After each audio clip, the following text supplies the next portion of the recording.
allergies again. And so I had to put in my eye drops. Allergies are kicking my butt this year. It's been pretty bad. And I also have the sniffles. So sniffles, I feel like they're going to rub out. I don't want to scratch them out of my head. Anyway, welcome to this week's live stream.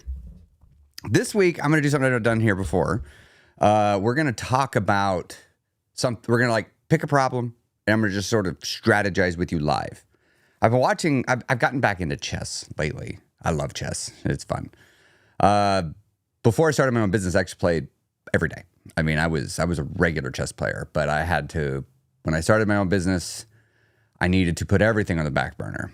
And that was something I put on the back burner because it was taking up too much of my thoughts. But I brought it back. I knew I always would. That was always the plan. But one of the fun things that they do when you're learning chess is you watch videos that explain strategy. And so you make a move. Well, your opponent can make lots of moves. And you go through if they do this, then you might do that. Well, if they do this, then you might do that. Well, if this happens and this happens, you might do this. And so it's a lot of memorization. It's a lot of learning strategy and theory and tactics. And I've forgotten so much of it. But I was watching the videos of one of my favorite guys. His name is Gotham Chess. He's here on YouTube. Learn about the London system, which is my opening system that I'm working with White. And I was watching it, and he was doing the strategies, and I was like, I mean, it's kind of the same thing I did with calories, with food. It's like you make a move, you make a plan, and then life plays an opposing move. And now you have to go, okay, this move changed things. What did it change? What's new? I had a plan, but this move happened. Okay, well, what is the plan? Because until your opponent makes a move, you don't know what's going to happen. You're just guessing. You're just coming up with ideas. And sometimes the opponent makes a move that, especially me, I didn't see coming. It happens a lot. If I play chess for a long time and take a lot of practice, that won't happen very often. But right now, as I've been getting back into it, I'm surprised a lot. It's kind of the same thing when you're tracking your calories. When you first get into it, you're surprised a lot. A lot of things go wrong. A lot of things happen. And I think it can be frustrating trying to deal with it. But just like with chess, you develop strategies and systems for how you handle these unexpected things. And I thought it might be cool here on the live stream. I'll bring up a spreadsheet. We'll put some real numbers in. And we'll just talk through some strategies and how we might handle things. But before we do that, I would love to hear any wins, any first times, if you've lost any weight, if you've hit a new personal best. Go ahead and tell me in the chat. Would love to hear from you on what that is. And I've got the spreadsheet up. Actually, you know what? Let's take a quick moment. And let me get the spreadsheet part showing up here. So, Microsoft Excel. There we go. Okay. So this will allow you to see the spreadsheet that we're going to put some numbers in. But before we do that, as I said, let's hear some wins. Let's hear some things you've done for the first time. Some things that has helped you. Let's see. Oh, hey, Hannah. Oh, you know what? We should probably talk about this. Hannah joined the guild. So yes, the Guild of Champions, my weight loss membership and group coaching program, I've combined them into one thing, is doors are open. Doors aren't always open, but they're open now. And they're open this week, and they close Thursday morning at 6 a.m. And then Thursday day is when I kick off the on-ramp where all you new members, plus a handful of other guild members that I invite in, are going to help welcome you into the community. We're going to get you plugged in with how to use all the community resources, of which there are many. And I'll also start pointing you in the right direction of where to go.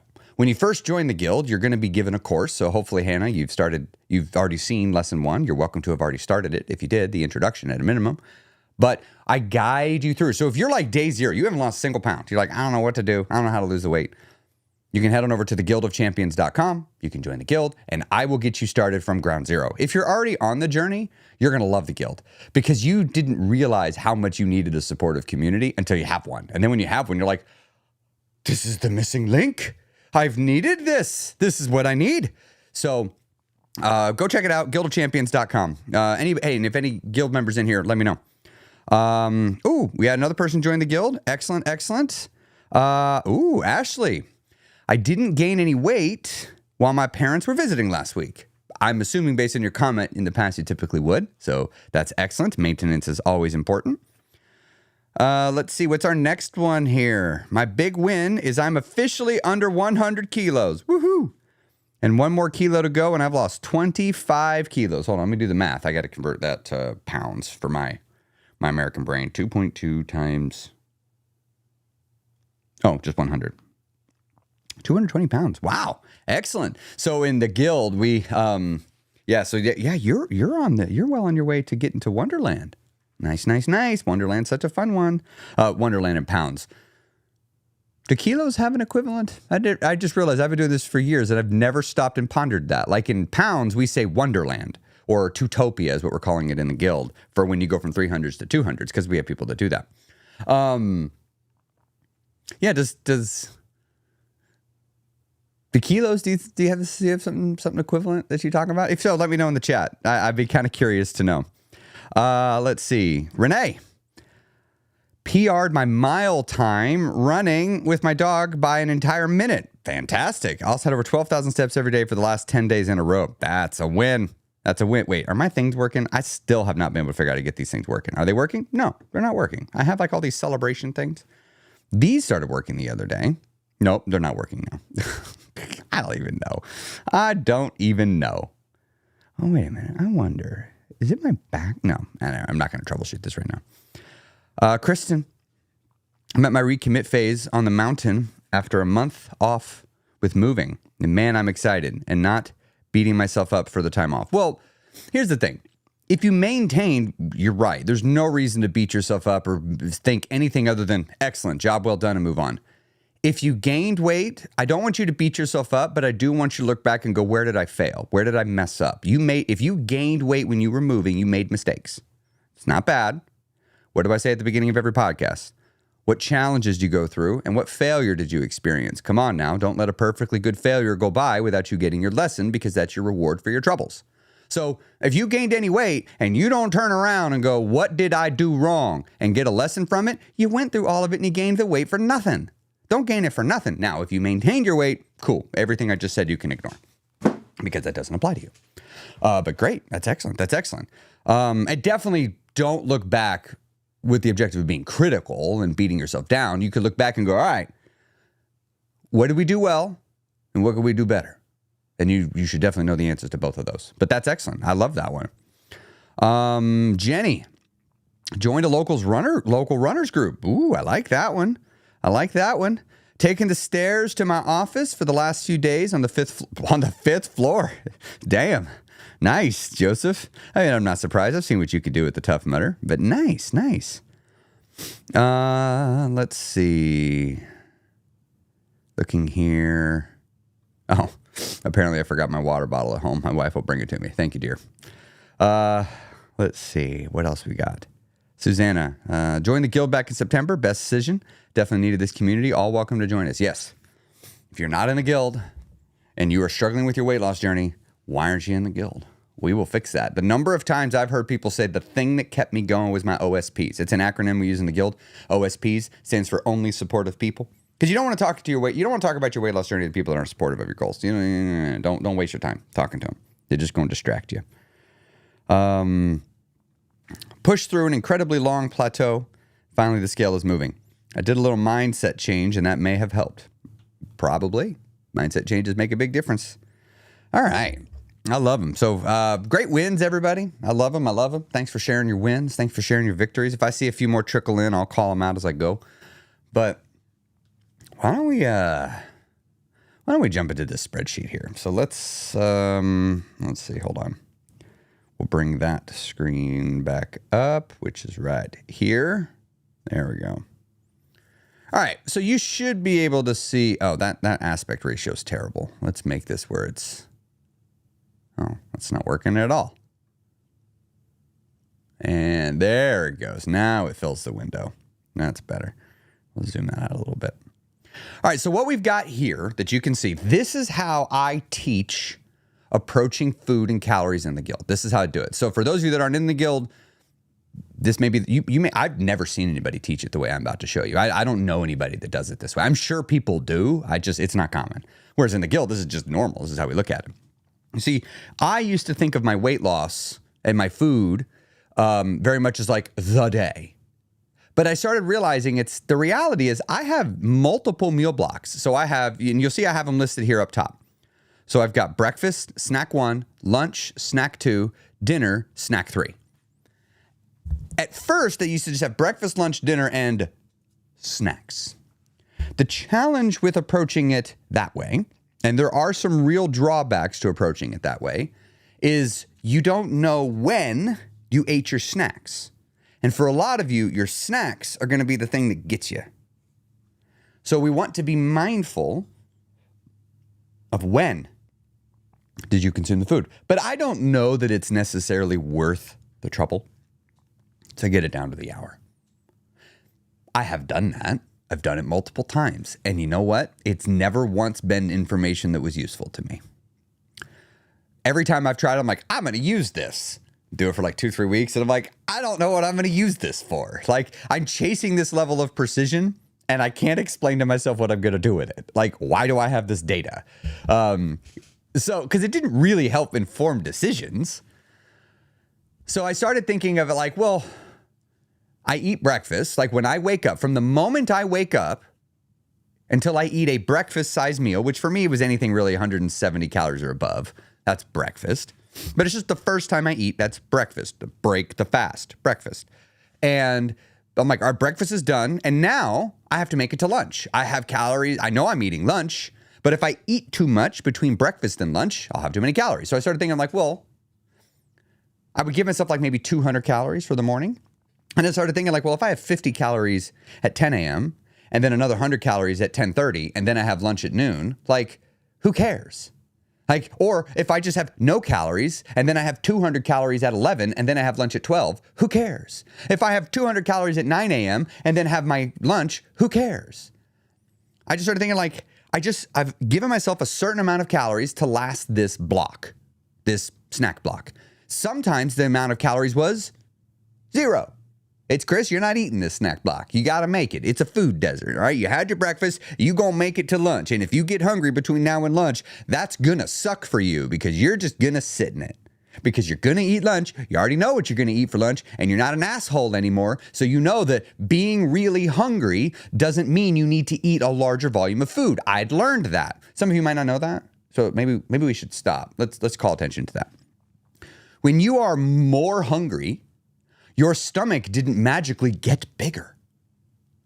More hungry means get food quick. It doesn't mean get more food. You'll be surprised at how being crazy, stupid hungry, just a 200-calorie granola bar will fix that.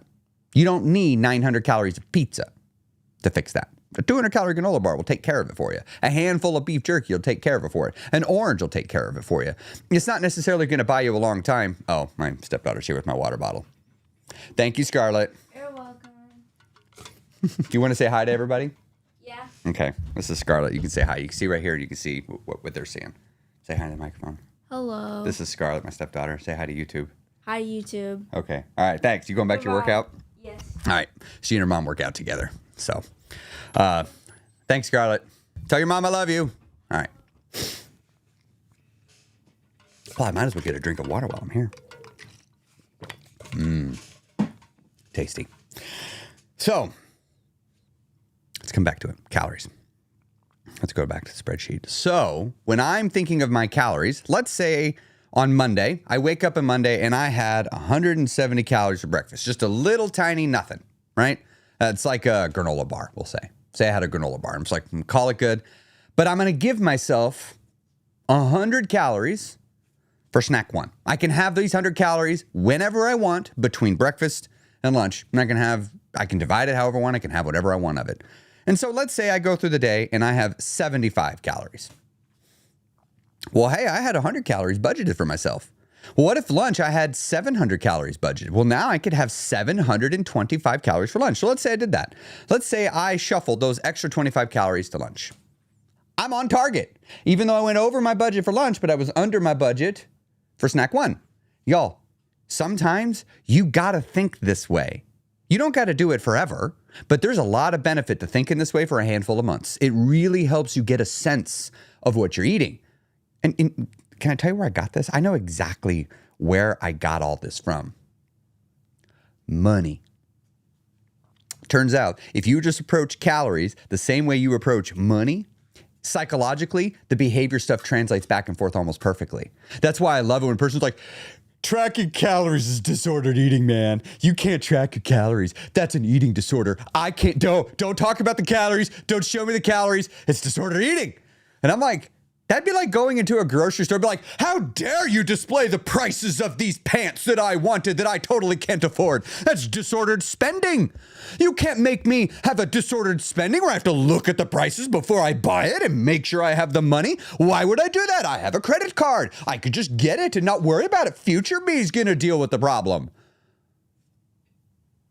Hey, future you, time to deal with all the times you said yes to food that you should have said no. Same thing.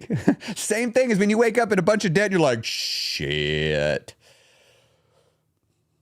I said yes way too many times when I should have said no. And now I got all this debt and I got no extra money and I don't know how I'm going to get out of it because I've developed all these bad habits because I've been using debt to bail me out every time I do something. It's almost like with food. It's like, oh my gosh, I'm fat and I can't get myself to stop eating because every time I have a problem, I turn to food to solve I've developed all these bad habits. What am I going to do? It's just like that. It's just like that. And when in my head, I'm like, I'm going to look at this as money. I'm going to budget my calories the way I budget my money. And the cool thing is, it works. And just like managing your money, it gives you freedom. When you have tight funds and you budget and you stick to your budget, you have more freedom. When you have restricted calories because you're trying to lose weight and you budget and plan them, you have more freedom. I know a person isn't doing calories right when they say calorie tracking makes them feel restricted. That means you're not doing it right. It shouldn't make you feel restricted. All right, but let's get back to it. So let's say snack 2, we have budgeted, I don't know. Let's say we got a budget of 150 calories to get us. No. Nothing. We have nothing budgeted to dinner. So let's say this day we did it. All right, we made it all the way to dinner. We had no calories, and now we get to have our 700 calorie dinner. And now it's time for evening snacks. Let's say we had 350 calories set aside for snacks, and we ate 350 calories, getting us to our daily total for a dude of 2,000 calories. All right, boom, presto, no problem. 2,000 calories right there. Okay. Well, let's go day 2. You know, many of us, we start off Monday kicking ass, right? So let's say we're doing the exact same budget all the way down. So we're doing 170 calories for breakfast, 100 calories for snack 1, 700 calories for lunch, 0 calories for snack 2, 700 calories for dinner, 350 calories for snack 3. Let's say that's our budget. So let's say day 2. So Tuesday we get 170. Let's say this time we actually ate the 100. So we went 700, 0, 700, 350. Everything's going according to plan. We are having no problems. Everything is great. And dang it, my eye's itching again. Hold on. This drives me nuts. This is the worst it has ever been in my entire adult life this year with allergies. By like a noticeable amount. All right, back to it. So let's say Wednesday, you wake up Wednesday and you're feeling not that hungry. You're like, it's weird. I should be hungry. I'm not eating that much, but I'm actually not that hungry. And because I'm listening to my hunger, I'm just not going to eat. And then you get to your morning snack when you normally have your granola bar or your handful of almonds or your beef jerky or your protein shake or your orange or your handful of strawberries. I don't know, whatever you get, right? And you're like, yeah, I do want that. And so you have it. And then like at around like 11, you're like, I'm getting hungry. I am noticing I didn't eat my 170 this morning. But it's 11. I normally eat lunch at 12. I'll just eat lunch at 11:30. I'll split the difference. I can go to lunch a little early today. And I'm going to have my 700 calories on target. But you see, this hunger sort of snowballed. And I'm like, I ate lunch, but at about 3 o'clock, I'm like, okay, I'm starting to get hungry. You know what? I think I'm going to have a cup of coffee, and it's about 100 calories to that cup of coffee, the way I want to make it. I don't have to do, 0 calorie coffee. So I'm going to go ahead and let myself have it. So I'm going to have 100 calories. So we have carried over the calories from breakfast over here and we moved them over here to this. Hey, that works. That totally works. In fact, we're still under budget. So then we get to dinner and we're actually doing okay. So we have 700 calories. And then we get to the evening and we're like, feeling a little hungrier than normal. So we have 400 calories, which technically is over budget for the evening budget. But when you look at the daily, we're actually 20 calories under from the day before. Pretty cool, right? So let's say the next day we wake up and we're feeling, again, weirdly, not that hungry. It's like, I should be hungry, but I'm not. But, I had a teensy bit heavier snacks than I normally do. I had a little bit more protein, a little bit more fiber than I normally do for the evening. So, I'm just going to roll with it. And then I get to breakfast. I'm like, all right, I'm hungry. And I had my 100-calorie snack. But then I had my 100-calorie snack at like 9 o'clock. And now it's like 10 o'clock. I am so hungry, I'm shaking. Like I'm getting the shakes. My head's getting foggy. And I'm about to go into a meeting. Like if I were sitting down doing something kind of mundane, like I can maybe just sort of suffer through this and let it pass. But like, no, I'm like physically feeling real sensations of hunger and I'm not willing to sit in it right now. I can't sit in it. I got to go into a meeting with my boss. I need to be sharp. All right. I'm going to go have another granola bar. So I'm going to have a 200-calorie granola bar, which is you bring me up to 300 calories because a 200-calorie granola bar is what I got. And I'm just going to have it. I think it'll hold me over. Okay. Insert our first problem. By lunch, we normally only have budgeted 270 calories and we've had 300. We've gone over. It's not much. It's not much. So it's like, what am I going to do here? Do I just absorb it? Well, let's say, all right, here's what I could do. Here's an option. I could get to lunch and I could just leave a few bites or immediately when I'm going to eat them, just throw a few bites away to just take off 30 calories of food. I'm just going to be like, bloop, just take them off, throw them away and be like, there we go. Or I could go ahead and eat it and not worry about it. So let's say I just decide, you know what? I'm still going to have my 700 for lunch. I'm still going to have my 700, but I'm doing pretty good because I've had so much food that I actually have no problems making it through my afternoon snack. And now I'm getting to dinner. And weirdly, I'm normal hungry again. Like that early, crazy hungry I was feeling in the morning, I don't feel it now. I feel sort of back to my rhythm. So I'm going to have 700 calories. And I'm looking at my total for the day, and it's like, all right, I'm technically over by some calories here, and I'd like to carve these back. So I'm just going to have 300 calories for snacks. So I'm going to take off 50 calories just to bring me back to balance. Okay. Now it's Friday. Wake up. Every Friday, I decide to let myself have a little bit bigger breakfast as sort of a treat as long as I hit my target. So it's like, you know what? I get to have a McDonald's breakfast. So we'll say 350 calories for the breakfast that I like to get. 0 calories. And then for lunch, because I wanted to keep it balanced, I actually only have 650 calories. That's all I have. And then for snack 2, I have nothing.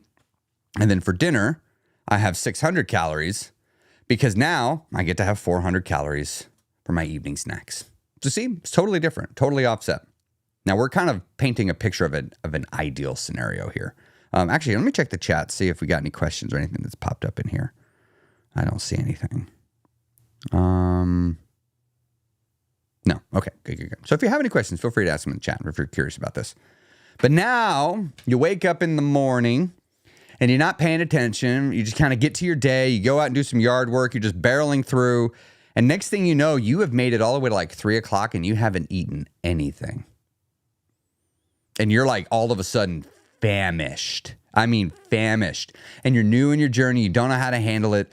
And your wife's like, hey, let's go get some pizza. And you're like, yeah, I didn't have lunch today. I didn't have breakfast. I could have some pizza. So you go to the pizza place and at 250 calories a slice, so let's say equals 250. And you just sort of like, yeah, I'm just going to have 3 slices. All right. So just going to have 3 slices, which is 750 calories.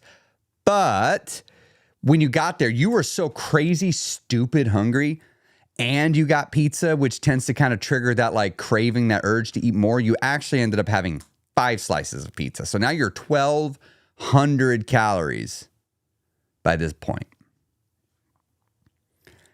And you got to make it through the rest of the day. And that pizza is not filling you and not carrying you at all. So you get to dinner and you're like, all right, it's fine. I'm just going to eat less for dinner, but that pizza didn't carry you. That pizza isn't keeping you full at all. And now dinner comes around and you end up having, or no, you try to have 600 calories of something to try to save it. We're at 1850. But you're still so hungry. The hunger's not going away. You let it get away from you. You didn't manage it this day. You didn't have a routine. You didn't eat lunch like you normally do. And then when you did, you had pizza. Not that there's anything wrong with pizza. It's just you had pizza in a situation where the last thing you needed was something that wasn't going to be filling, that wasn't going to carry you. And so you end up just sort of losing it, and you end up having 550 calories for snacks. You went over by 400 calories. So then you wake up the next day. Whoops. Come on. You wake up the next day and you're like, oh, man, I blew it. Now, here you have a choice. You have a choice when you wake up on Sunday. You could sit there and be like, man, I totally messed it all up. I ruined it. I shouldn't have done the pizza. I shouldn't have eaten all those extra snacks. I'm such a bad person at this. I'm no good. What's the point? You know what? I'm just going to get back to it on Monday. So let's say you do that. Let's see how that plays out. You wake up and you're like, what do I really want for breakfast? You're like, I want to go to Waffle House and I want to get XYZ breakfast. It comes in at 850 calories. And you go have that, you get home and you're like, protein's good. I can have protein. I'm going to get a protein shake. So you get a 180 calorie protein shake. You get to lunch. You like your normal lunch. So you have your normal lunch. Afternoon, you're like, no, I'm going to be good. I'm not going to worry about that. I'm good. I'm not going to worry about it. Then you get to dinner and you're like, you're going out on a date with your wife, which you normally do anyway. But rather than getting what you normally planned, you're like, man, again, who cares? I'm getting what I normally want. I'm getting the cheeseburger. I'm getting the fries. There's anything wrong with cheeseburger and fries. It's just you didn't have it budgeted. So you're getting cheeseburger, getting fries, and then you decide to split a dessert, and then you get a drink. Before you know it, you are out at dinner. You are out 1,600 calories. And then you get home to watch a movie with your wife and you're like, whatever, I'm getting back to it on tomorrow. It's not that bad. It's okay. And then you end up having 600 calories in snacks. So now you have 3,900 calories for the day. 3,900 calories. So that's scenario one. Tell you what, we're just going to copy this. We'll come down here. Let's paste this here. All right. So that's scenario one. Scenario one resulted in us being at 3,900 calories or 1,600 for the week. Just out of curiosity, what happens if I take, let's figure out how much exactly over it went. So 2020, no, that's not it. 3930 minus 2020 being our budget. So we went 1,900 calories over budget divided by 7. That's 272 calories. We eroded our deficit by 272 calories. But we also went over our budget a little bit before. So what we ended up doing is on the weekends, this is a scenario of a person that does pretty good Monday through Thursday. And then Friday, Saturday, Sunday, it just sort of slowly sometimes slips away from them. I don't know if have you ever had that problem where it just seems like the weekend just slips away from you? Gets away? Well, let's come back to this. So now scenario two. Same situation. The person totally, they didn't go crazy the night before, but they wake up the next day. They're like, okay, I went over my calorie budget yesterday more than I planned. But the week's not over. I could probably do something about it. Let's look at my numbers. So you pull out your MyFitnessPal. You're looking at it, or maybe you're in the guild, and I give you this spreadsheet, which you can't even see. There's so much more to this spreadsheet. It's an entire analysis tool that's available to guild members. And so you're looking at it and you're like, well, I actually only went over my budget by 400 calories, which isn't that bad. And I was under budget by 246. So 340 calories is all I went over. I'm only over by 340 calories. Well, my deficit's 3,500. Oh my gosh, I'm still fine. I'm still in a deficit. You know what? I'm not even going to try to save it. I'm just going to let it roll. So I'm just going to have my 170 calorie, or actually, you know what? Now that I think about it, I'm sitting down to eat. I'm actually not hungry. And of course you're not hungry. You had a whole bunch of food at the end of the day. Your system's fine. You're like, you know what? I'm not going to have breakfast. I'm just going to skip it. And then you get to lunch and then your wife's like, hey, you want to go to brunch? And you're like, I can make brunch work. I'll take the calories I was going to do for breakfast, 170, plus my snack calories, 100, so 270. I'm just going to combine that with lunch. Lunch is 700 calories. So, yeah, that totally works. So let's come in here. So we're going to say we're going to have brunch. So I'm just going to do the equals here so you can see it. So 170. So we're going to take our breakfast calories plus 100 for our snack block calories plus 700 for lunch. Presto, 970 calories for lunch and still on budget. Had brunch. And then, of course, I'm going to go through the afternoon. I'm not going to worry about it. And then I'm going to have, I'm actually not feeling super hungry for dinner. I'm doing okay. So I'm going to have 500 and I want the snacks. And you know what? Now that I'm getting here to dinner, I totally think I could still stick to my regular snacks, even though I could carry some calories forward. I'm just going to leave it there like this. So now if we look at this scenario, look at this. Actually ended up turning it around and coming in below target for the day just because they listened to their hunger. So what's the difference? Why did it work out better for the second person or for the second scenario? It's because the person in the second scenario just looked at it objectively and then just lived in the moment and handled it, but didn't lose sight of the goals. If we look at the person up above, they got all stuck in their head. They filled their head full of head trash and stinking thinking, and then they doubled down on failure. And they made it even worse. And they left themselves in a worse situation. Now, the beauty is this person will probably still lose a little weight this week. But let's be honest, if this person has this stinking attitude on Sunday, it is very possible this will carry over into Monday.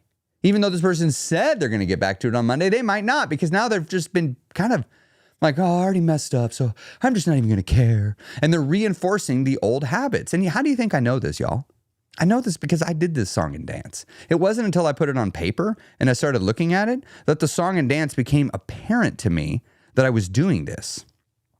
So this is where it can be so helpful to look at your calories and budget them out and then adjust them as you go and look at your calories by meal block and think of your day as meal block. And you'll notice, like snack 2, we almost never ate in it. And that's okay. You'll notice here that calories per day aren't even the same, and that's okay. Now, this is an example of the sort of stuff that I teach in the guild. Now, as you notice, like it's practical stuff with the mindset things. I got so much of this stuff in there. So if you are wanting to take your weight loss journey to that next level and you're needing more support, you're needing more knowledge, you're needing a new way to look at an old problem, the Guild of Champions is the place for you. And I know a lot of you like, Chris, the free stuff is just what I need. The free stuff gives me everything I need. And I want you to know, good, that's my objective. I want the free stuff to truly be life-changing.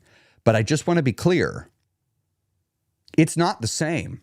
I have way more in the paid stuff because I have structure that I can utilize to teach you things that aren't suitable for the free stuff. So it is different. It's not the same. You're not paying more to get the same. You're paying more to get more. If you like what you've seen so far with all the free stuff, the guild stuff, the bar is raised. And the other part is it's so important to have supportive people in your life. Think of like that scenario I just painted where the person overdid it one day, they wake up the next day and they're feeling down on themselves and everything inside of them is screaming just to go, I don't care. I'm going to have what I want. We'll get back to it on Monday. You already messed up. What's the big difference, right? You might as well have what you want and then get back to it on Monday. And look at yourself. You're not doing any good. You can't stick to something. Your brain just starts running away with all this stinking thinking. What are you going to do about that? We see in the guild, what we do is we have apps where you can literally just pick up a phone at any moment, 24/7, and say, I'm having a hard time, I'm struggling.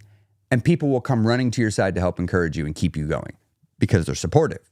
In the guild, we don't offer chairs. When you lose a loved one, we don't say, oh, I guess that means you're going to gain weight now. I guess you have no choice. No, we don't say that. We say, I am so sorry that you're going through that. What can we do to help you? Oh, as well as also keep losing weight. What do you need? That's more how we're going to approach it. We're not going to say, oh, you're right. You're right. You should probably take a break. Yeah, life's gotten hard. You know what? You don't need to take care of yourself right now. You're too overwhelmed. You should probably just not worry about it. You should just sit and soothe and have some food and watch some TV and scroll. You've had a hard day. That's just that person imposing their standard onto you. They don't know what to do. They just want you to feel better because you not feeling good is making them uncomfortable. So let's just help you feel better. I want you to feel better. I love you. I don't want you to hurt. I should help you feel better. That's what the rest of the world is going to do. I'm not judging it. I'm not saying anything wrong with it. I'm just saying when you're trying to get a goal, it's really fucking annoying. It's really annoying when you have a goal and life gets hard and your people around you come up like, maybe you should give up your goal. Like, no. I want you to remind me that I'm a badass, that I'm a champion, and that I can dig in deep and I can find the will to figure out how to keep working on me no matter how hard it's getting. I need that. That's what I need. I need people to say, Chris, it's okay that you're sad. It's okay that you're excited. It's okay that you're mad. It's okay that you're depressed. It's okay that you're anxious. It's okay that you're feeling whatever you're feeling. Feel it. And lose weight. And stay thin. And take care of yourself. And work on your mental health. And work on your body. Because when you do all that stuff, it makes all this stuff better. Because we actually believe in solving problems. We actually believe in moving forward and making real changes, not just losing weight. So if you're looking for that, Guild of Champions is where it's at. If you want none of that, if you want it where when life gets hard, you have people like, yeah, you're right. It's okay to stop. The Guild is the last place you should go. That's the last place you should go. Because the Guild is for people that have decided they want to work on turning pro. They want to become a pro at their goal. They're not going to be an amateur and a hack and dabble around the edges and make little teeny changes and hope that somehow that changes their entire life. Nah, we don't do that. The other thing about the Guild you need to know before you think about joining it is you will not learn two things. You will not learn two things. The first thing you will not learn how to do is how to emotionally eat and lose weight. I'm going to actively try to teach you not to do that. I'm going to actively try to make you uncomfortable if you're doing that. If you are emotionally eating and losing weight, which many people do, I'm going to help regularly shine a spotlight on that emotional eating because you got to deal with it. If you don't deal with it, you won't become thin. You will lose weight and then become fat again because it's the emotional eating for many of you that is the root cause of your weight gain. It's not carbs. It's not that you like desserts. It's not that you're a sweets person. It's not that I'm addicted to chocolate. No, it's you're an emotional eater and you haven't worked through it yet. Not all of you, just most of you. So if you're like, how can I it'd be the equivalent of an alcoholic going to AA and going like, how can I drink and not have it rule my life? Y'all are going to teach me how to do this, right? You're going to teach me how I can just have one and it's not a problem? No, they're not going to do that. They're going to be like, you can't have one. Well, I can't have any alcohol. No. What about my birthday? Come on. It's my birthday. No. My dog died. I had to put my dog down. I've had this dog for 15 years. No. My kid's wedding. I can't have a glass of champagne. You can't. No. When you first come to an AA, I've heard people tell me about when they get involved with AA, they're like, what do you mean none? So for some people like emotional eating, it's like, I'll never say it's okay to emotionally eat to solve your problems. Like, is it okay? No. For you, it's not a problem. Or for you, it's a problem. You can't turn to food to solve your problems. Why? Because when you do it, you become fat, just like me. Hi, my name is Chris Terrell, and I struggle with emotional eating. I've become thin. Did it many years ago. Still thin. Still struggle. So we got to work on it. The Guild, we work on emotional eating. It's not a diet program. The other thing that we're not going to teach you how to do in the Guild is we're not going to teach you how to lose weight fast. You will not learn how to lose it quick. If you have 100 pounds to lose and you come to the Guild, I need you to expect it to take 2 years, 1 to 2 years before you become thin. So if you're 300 pounds and you join the Guild, I need you to expect that you're still going to be working with us minimum 1 year later, maybe 2. Some even 3. Why? I have no interest in helping you do it quick. I have interest in helping you do it permanently. And I know that slow is important. And so I've baked that into the program. So sometimes people come to the program and they don't like that they're not getting super fast, rapid progress. Like, oh, I got to go somewhere else. And then bye. Because if all you're doing is chasing quick fixes, you're just going to annoy us and we're just going to annoy you. Because we have 2 different belief systems around it. And I'm not bending. So you got to learn it to lose it slow and to learn to love and enjoy the journey. That's a big part of the community because we help and support each other through that. So the doors are open. If you're curious, head on over to theguildofchampions.com. You can learn all about the Guild and you're welcome to join. Doors close on Friday or Thursday is when the doors close. You won't be able to join again. And the doors are not opening again until mid-June. So if you want to get in and if you want to get going, like this week's your chance. This week's your chance to get in. All right. Thank you for indulging me, letting me tell you all about the guild. I know many of you are already in the guild, so thank you for letting me explain that to a few of you that are not in the guild here. Let's see. Let's look at the comments. Let's come to the comment section and see what we got here. How am I on time? All right, I got a few more minutes, then I'm going to have to bug out. Get ready for my lunch meeting, guild meeting. Oh, I see some people are talking about liking the Awala bottles. So this was actually a gift. Thank you, Misty. And I loved it. I got to say, Misty, I liked you got me this one because I have never seen this one in the wild. I've never seen this color. I've never seen this little thing. And I love this little thing. Come on, is it going to focus? I love that little emblem. I love the colors. So, but when I got it, when she gave it to me, like nobody had it. Everybody was into the Stanley cups.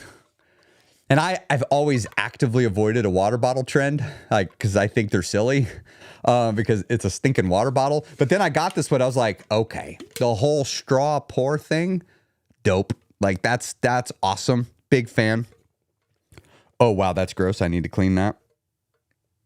Oh, gosh, I've never really looked at it from this angle. Let's just close that and not think about it. And then everybody went and got these things. So I'm happy everybody's discovered it, but damn it, I look like I'm part of the trend. So that's okay. It is a good water bottle. I totally dig it. Like it's my favorite one. What's nice about it is it's convenient in bed because sometimes I want to pour and sometimes I want a straw. It's nice having the best of both worlds. Let's see what else we got here. Bree, you did 9.2 miles yesterday. Did you put that in here? Oh, no, she's just talking about that. She saw it probably on Facebook. Well, congratulations on that. That's fantastic. Oh, let's see. Renee, what was she saying? Okay, so Renee had a question. Oh, the worksheet in the guild. Yes. You know what? I think I saw, Misty answered that. So if you're wanting to get this spreadsheet in the guild, you can go to, it's in the calibration. And if you go to the resource center, we have a dedicated lesson to it. So you'll be able to get that there. Kate, I'm still figuring out my hunger cues and find myself in the first scenario a lot. So this is super helpful. I always do better with data. Oh, I'm glad this was helpful. Yeah, data, if you're feeling out of control, like you can't really wrangle it, the data can be such a helpful thing to have and to turn to. It has gotten me through many difficult situations. I posted a sticky note say, do the damn work. I mean, yeah. Sometimes you just got to do the damn work. You got to do the damn work. Oh, yes, Misty, thank you. If you've enjoyed this live stream, please be sure to just aggressively smash that like button. The more aggressively you do it, the more YouTube knows you liked it, and it helps people know that this live stream's awesome and that people should come to it. Wow, y'all really like this water bottle. It is pretty awesome.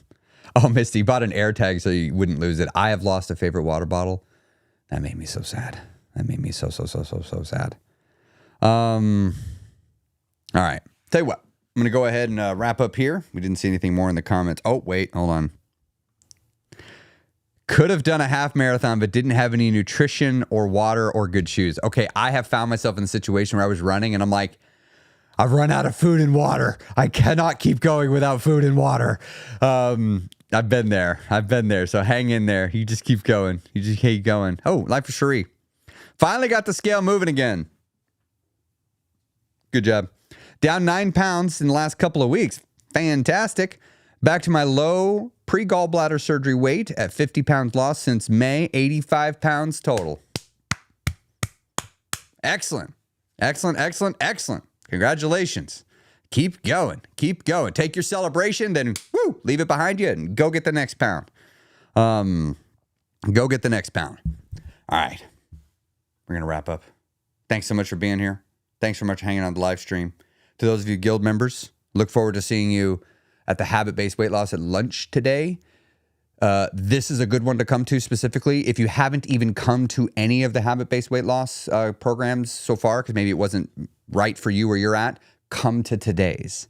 We're going to have some really important conversation and get very tactical. I mean, very, very, very tactical, almost dry how tactical it is. So if you've been needing tactics and learning strategies of how to do habit-driven weight loss and where to apply it, and where specifically to add and remove friction. We're going to talk about some things. We're going to talk about what I call the levers of weight loss. I have not talked about this in the guild before. I'm very excited to talk about it. It's been waiting to do it here.